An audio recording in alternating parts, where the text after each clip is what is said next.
اوپر رکھ کر تو آپ اپنے باپ کو نہیں سمجھ سکتے؟ یہ اللہ والوں کو سمجھ سکیے گا، اپنی طرح سمجھیے گا آپ۔ دو ہاتھ ہمارے بھی، دو ہاتھ میرے باپ کے بھی، دو ٹانگ ہماری بھی، دو ٹانگ ہمارے باپ کی بھی، دو آنکھیں ہماری بھی، دو آنکھیں ہمارے باپ کی بھی۔ آپ اپنے اوپر رکھ کر اپنے باپ کو نہیں سمجھ سکیے گا، چہ جائے کہ اولیاء اللہ کو سمجھیے۔ جب اولیاء اللہ کو نہیں سمجھ سکے گا تو چہ جائے کہ اولیاء اللہ کے پیغمبر حضرت محمد مصطفیٰ صلی اللہ علیہ وسلم کو سمجھیے گا، ہرگز نہیں سمجھ سکیے گا۔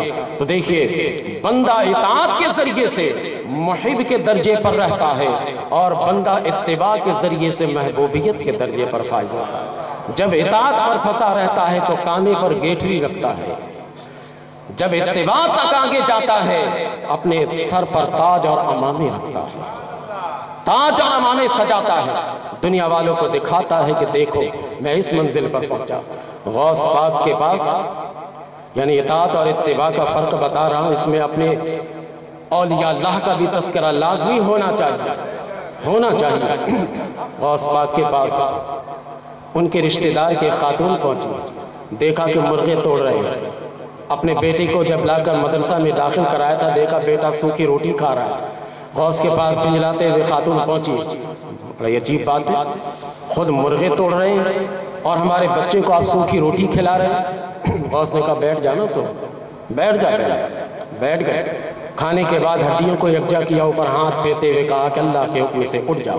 مرغا اڑ گیا۔ کہا تیرا بیٹا جب اس منزل پر پہنچے گا تیرا بیٹا بھی مرغا کھائے گا۔ ابھی تیرا بیٹا اس منزل محبوبیت تک نہیں پہنچا، اس منزل محبوبیت تک جب تیرا بیٹا پہنچے گا تو تیرا بیٹا بھی مرغے کھائے گا، تیرا بیٹا بھی عمدہ کھانے کھائے گا۔ لیکن ابھی تیرا بیٹا اس منزل تک نہیں پہنچا، بھی تیرا بیٹا اطاعت میں ہے، اس لیے ابھی تو اپنے بیٹے کو پڑھنے دے۔ تو جب بندہ اس مقام تک پہنچتا ہے تو اللہ تعالیٰ فرماتا ہے کہ میں اس کی وہ آنکھیں بن جاتا ہوں جس سے وہ دیکھتا ہے، میں اس کے وہ کان بن جاتا ہوں جس سے وہ سنتا ہے، میں اس کے وہ ہاتھ بن جاتا ہوں۔ یعنی یہ سارے اعضاء صفات باری تعالیٰ کے مظہر بن جاتے ہیں۔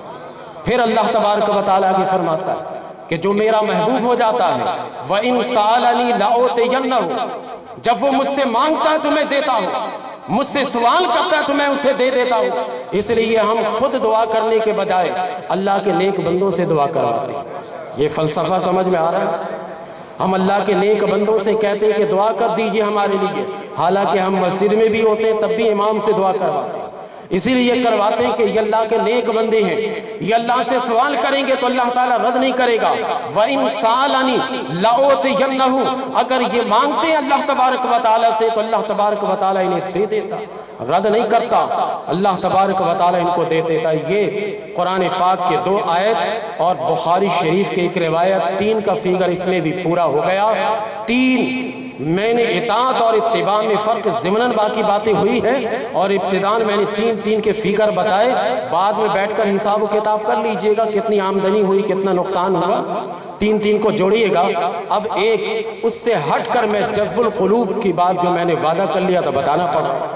جذب القلوب میں اسی محب اور محبوب کے درجے کی بات چلتی ہے، محب اور محبوب کے درجے پر جذب القلوب کی بات میں آپ کو بتا رہا ہوں۔ زلیخا حضرت یوسف علیہ السلام کی محبت میں فریفتہ تھی، گرفتار تھی، حضرت یوسف علیہ السلام کو پانے کے لیے لاکھ جتن کر رہی تھی۔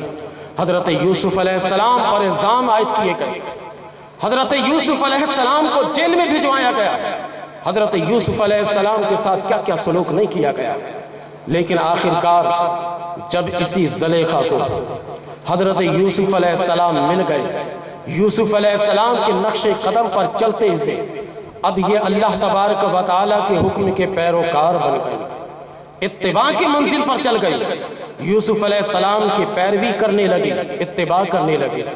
اب یہ اللہ کی محبوبہ بن گئی۔ جب یہ اللہ کی محبوبہ بن گئی، حضرت یوسف علیہ السلام سے بے نیاز رہنے لگی۔